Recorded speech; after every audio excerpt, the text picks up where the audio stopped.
जय हिंद। बिहार दरोगा एसआई का भर्ती आ गया है। इसमें कितने भर्ती आए हैं, कब से इसका फॉर्म भराएगा, इसमें नया परिवर्तन क्या किया गया है, इन सब चीजों के बारे में हम डिटेल से देखते हैं। चलिए समझते हैं। सबसे पहले हम बता देना चाहते हैं, एससी और एसटी का जो पेमेंट लिया जाएगा, आपका इस फॉर्म का जो पेमेंट लिया जाएगा एससी एसटी का, एससी और एसटी का 400 रुपया, बाकी जितने भी बच जाते हैं सभी का पेमेंट जो है 700 रुपया लिया जाए।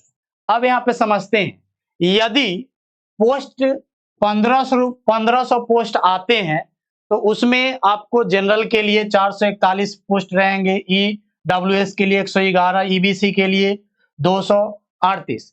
लेकिन ऐसा माना जाता है कि मिनिमम यदि पोस्ट रिलीज होता है तो 1500 पोस्ट रहेंगे, और मैक्सिमम जब पोस्ट की बात की जाए तो 2000 प्लस पोस्ट रहेंगे। आपको एसआई की बात हम कर रहे हैं, बिहार दरोगा एसआई की बात कर रहे हैं। इसमें आपको ट्रांसजेंडर के लिए 5 पोस्ट दिए गए हैं। अब बात करते हैं हम बिहार दरोगा के लिए। अब इसका जो फॉर्म आएगा कब आएगा, आगे हम इसका बात करेंगे। इसका सैलरी क्या रहने वाला है, इसका पे मैट्रिक लेवल 6 के अनुसार, उसके आधार पर मिनिमम पर मंथ जो है मिनिमम आपका रहेगा 35,400 रुपया से लेकर 1,12,400 रुपया तक प्रत्येक महीना आपको वेतन दिए जाएंगे। इसमें जितने भी पुरुष आते हैं जनरल और ओबीसी, उसके लिए हम बात करें बॉयज के लिए, उसका हाइट रहेगा 1.65 और सीना फुला करके आना चाहिए 81, जबकि बिना फुला हुए 81 और फुला करके 86। अत्यंत पिछड़ा वर्ग यानी ईबीसी के लिए हम बात करें तो उनका हाइट जो है 160 सेंटीमीटर होना चाहिए, 160, और सीना फुलाए बिना चाहिए 81 और फुला करके चाहिए 86। एससी एसटी की बात करें तो उनका हाइट जो होना चाहिए, उनका भी सेम हाइट रखा गया है, लेकिन यहाँ पे सीमा में चेंज किया गया है। सीना जो होना चाहिए बिना फुलाए 79 सेंटीमीटर और फुला करके 84 सेंटीमीटर। सभी श्रेणी वर्ग के जितने भी महिलाएं हैं उनके लिए हाइट होना चाहिए 155 और उनका वजन होना चाहिए 48 केजी, 48 केजी। अब बात करते हैं जनरल और ओबीसी के लिए जितने भी पुरुष है उनकी बात करें तो उनका दौड़ जो होना चाहिए 6.5 मिनट यानी 6 मिनट 30 सेकेंड में 1.6 किलोमीटर की दौड़ पूरी करनी है। हाई जंप की बात करें तो 4 फीट, लॉन्ग जंप की बात करें तो 12 फीट, गोला फेंकना है 16 और 16। अब यहाँ पे समझेंगे पुरुष उम्मीदवार के लिए ये सब रखा गया है, एससी एसटी के लिए ये पूरा कैटेगरी दिया गया है। आगे अगर हम बात करते हैं कहाँ पे क्या चेंजेस किया गया है, जरा समझेंगे। यहाँ पे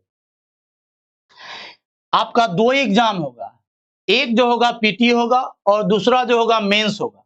पीटी में आपको हिंदी व्याकरण पूछते हैं, साधारण व्याकरण, हिंदी व्याकरण पूछ करके आपका टोटल 100 क्वेश्चन होते हैं, जिसमें आपको 2 घंटे की टाइम दिया जाता है, जिसमें आपको 200 अंक का एग्जाम होता है।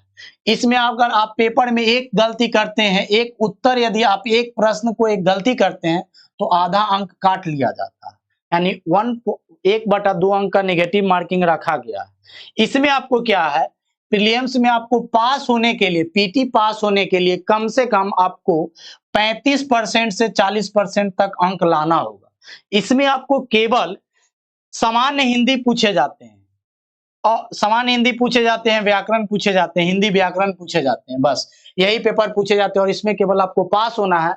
इस पेपर का जो मार्क्स आएगा वो अगले पेपर में नहीं जोड़ा जाता, आपका मेरिट जो बनता है वो मेंस से बनता है। इसमें भी आपको 2 घंटे का टाइम दिया जाएगा, जिसमें आपको 100 प्रश्न होंगे और प्रत्येक प्रश्न 2 अंक के होंगे, तो यानी 200 अंक का होगा। इसमें आपको हम बता देना चाहते हैं, जीके, जीएस, मैथ और रीजनिंग सभी सब्जेक्ट होते हैं।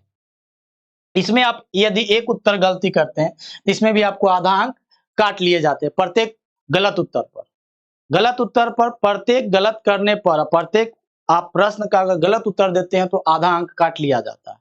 बात करते हैं इसका एग्जाम का, तो एग्जाम जो है, इसका फॉर्म जो आएगा नवंबर या दिसंबर में इसका फॉर्म जो है रिलीज करेगा, और इसी वर्ष रिलीज करना है। इसका ऑफिशियल नोटिस जो है इसी वर्ष आ जाएगा, नवंबर या दिसंबर तक आपका फॉर्म भराना शुरू हो जाएगा। तो चलिए आगे फिर हम समझते हैं। जय हिंद।